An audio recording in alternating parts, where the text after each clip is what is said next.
코딩은 컴퓨터와 인간이 소통하기 위한 하나의 도구일 뿐입니다. 굳이 프로그램을 배우지 않아도 은 반드시 배워야 합니다. 내가 누구인지에 따라 다르다고 말할 수 있어요. 어려운 도구를 사용할 수 있다면 고급 데이터 과학자라고 할 수 있을까요? 인간은 나타낸 정보를 직관적으로 이해하기 어렵거든요.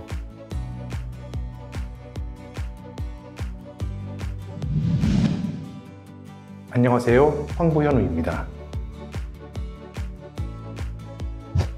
안녕하세요, 한노아라고 합니다. 물론입니다. 코딩은 컴퓨터와 인간이 소통하기 위한 하나의 도구일 뿐입니다. 데이터 과학은 정교하고 복잡한 작업이기 때문에 논리적이고 정교한 프로그래밍 언어가 필요했습니다. 하지만 최근 과학기술이 발전하면서 인간의 언어가 가진 논리적인 공백을 기술이 대체하고 있습니다. 가장 대표적인 예가 요즘 유행하고 있는 챗GPT입니다. 챗GPT는 인간의 질문을 실마리로 해서 원하는 답변을 추론하고 결과를 도출합니다. 앞으로 이런 기술들은 보다 고도화될 것입니다. 즉, 인간이 코딩을 정교하게 묻지 않아도 AI가 이런 논리적인 공백들을 채워줄 것입니다. 아주 가까운 미래 말이죠. 영화 아이언맨을 보면 토니 스타크는 자비스에게 코딩으로 질문하거나 업무 지시를 내리지 않습니다. 토니 스타크는 인간의 언어로 지시하죠. 자비스는 그 말을 알아듣고 본인의 임무를 수행합니다. 이런 세상이 왔을 때 과연 파이썬과 같은 프로그래밍 언어가 필요할까요? 저는 아니라고 생각합니다. 적어도 저는 굳이 프로그램을 배우지 않아도 될 것이라고 생각합니다. 우리가 자동차를 운전하기 위해서 자동차를 만들 수 있어야 하는 것이 아니기 때문입니다. 하지만 이런 세상이 온다고 하더라도 데이터 과학은 반드시 배워야 합니다. 왜냐하면 무엇을 물어봐야 할지 알아야 하기 때문입니다. 데이터 과학은 데이터에 기초한 과학적 사고를 길러주는 학문입니다. 우리에게 자비스가 있다고 하더라도 무엇이 문제인지, 어떻게 해결해야 하는지 그 구조와 방법론을 모른다면 자비스로 데이터를 분석하기는 어려울 것입니다. 결국 앞으로 데이터 과학이 나아가야 할 방향은 도구가 아니라 문제의 정의, 설계, 결과 해결, 그리고 비즈니스 문제 해결이 될 것입니다. 데이터 과학을 위한 가장 좋은 도구는 상황에 따라 다릅니다. 쉽게 설명하면 내가 누구인지에 따라 다르다고 말할 수 있어요. 낚시나 사진 같은 경우에도 입문자용 도구가 따로 있잖아요. 입문자용 도구를 살펴보면 적당한 성능과 기능을 가지고 있으면서 동시에 다루기 쉽다는 특징이 있습니다. 그리고 전문가용으로 갈수록 가격도 높아지고 다양한 기능이 추가되죠. 자유도 면에서는 큰 차이가 있습니다. 데이터 과학을 위한 도구도 마찬가지예요. SES ODA는 입문자들에게 매우 적합한 도구입니다. 필요한 기능을 쉽게 사용할 수 있도록 구성해 놓았기 때문입니다. 그렇다면 어려운 도구를 사용할 수 있다면 고급 데이터 과학자라고 할 수 있을까요? 저는 아니라고 생각합니다. 고급 데이터 과학자는 복잡하고 어려운 도구를 다룰 수 있는 사람이 아니에요. 그들은 어려운 문제를 쉽게 풀어내는 사람이라고 생각합니다. 이렇게 설명하고 보니 SES ODA는 정말 좋은 도구인 것 같네요. 물론 앞으로 더 좋은 도구가 등장할 거라고 확신합니다. 어쩌면 가까운 미래에 인간의 언어로 바로 분석이 가능한 세상이 올지도 모르겠어요. 그런 세상이 온다고 생각하면 도구의 중요성은 더더욱 떨어질 것 같습니다. 그런 의미에서 가장 좋은 데이터 과학 도구는 데이터 과학의 개념을 빠르고 쉽게 익힐 수 있는 도구가 아닐까 생각합니다. 데이터 리터러시라고 하는 데이터 이해력은 데이터 문해력이라고도 부릅니다. 데이터 이해력은 데이터 과학과는 많이 다른 말입니다. 데이터 과학은 데이터를 정리하고 만들고 분석하는 일련의 과정을 통칭합니다. 반면에 데이터 이해력은 주어진 숫자를 읽어내는 능력을 말합니다. 여기서 데이터를 읽어낸다는 것은 단순히 숫자를 읽는 것을 말하지 않습니다. 의미를 읽어내는 것입니다. 예를 들어 100만 원이라는 숫자도 용돈, 월급, 매출 이 세 가지의 이름에 따라 다가오는 느낌이 다릅니다. 이처럼 같은 숫자도 맥락에 따라서 의미가 많이 달라집니다. 데이터 이해력은 비즈니스에 대한 감각과 숫자를 읽어내는 두 가지 능력이 융합되어 있을 때 얻을 수 있습니다. 숫자를 읽어내는 기술이라고 한다면 경향성, 비율, 대비 등에 대한 이해를 의미합니다.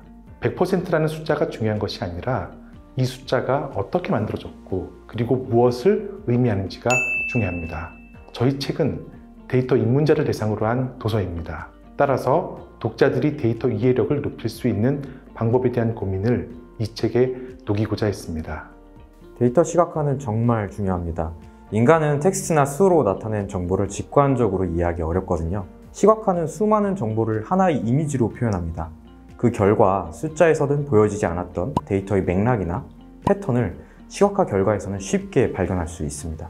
예전에 저에게 통계를 가르쳐 주셨던 교수님께서 말씀하셨어요. 만약 딱 한 장의 보고서를 보여줘야 한다면 그래프를 넣겠다고 말입니다. 왜냐하면 100가지 검정 결과보다 한 장의 시각화 결과가 훨씬 더 와닿기 때문입니다. 하지만 그냥 그려낸다고 끝은 아닙니다. 잘 그려야 합니다. 데이터 유형이나 보여주고 싶은 메시지에 따라 시각화 방법은 달라야 합니다. 그리고 각 시각화 방법마다 주의해야 할 점들이 몇 가지 있죠. 이런 주의사항들은 대부분 인지 부하를 낮추기 위한 것들입니다.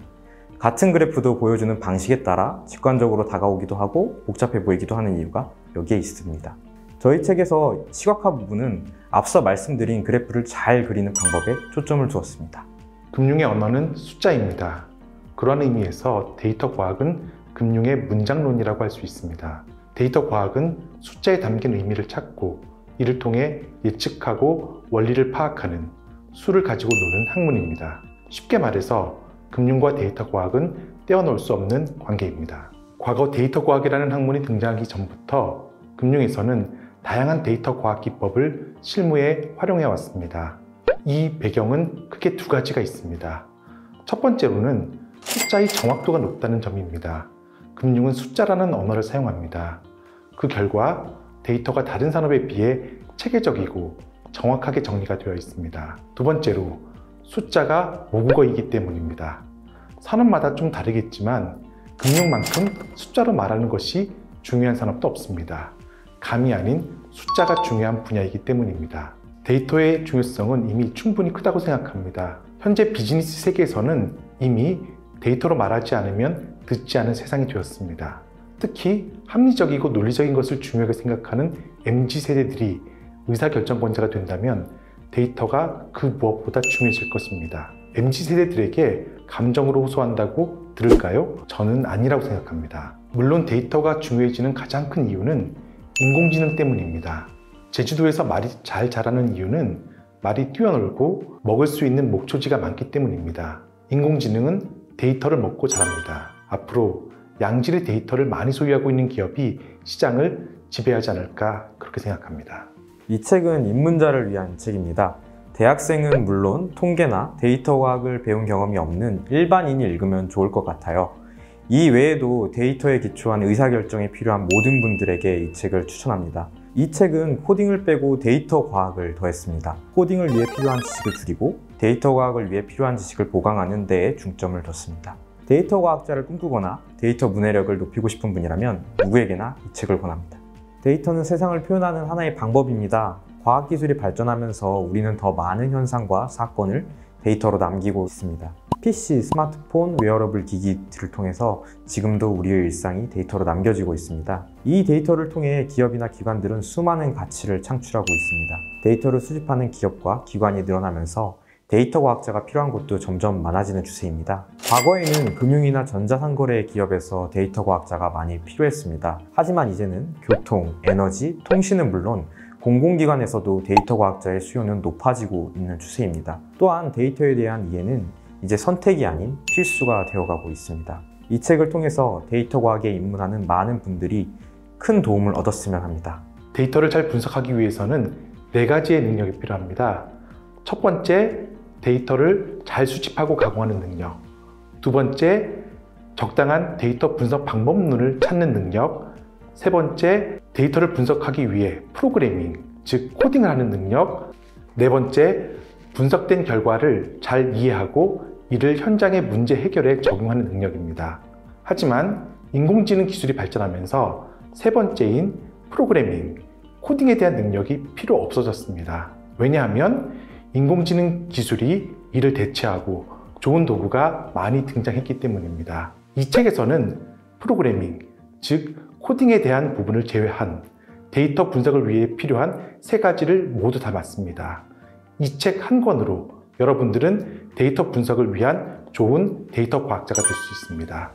이 책을 통해 여러분들이 훌륭한 데이터 과학자로 거듭나시기를 간절히 희망합니다. 감사합니다.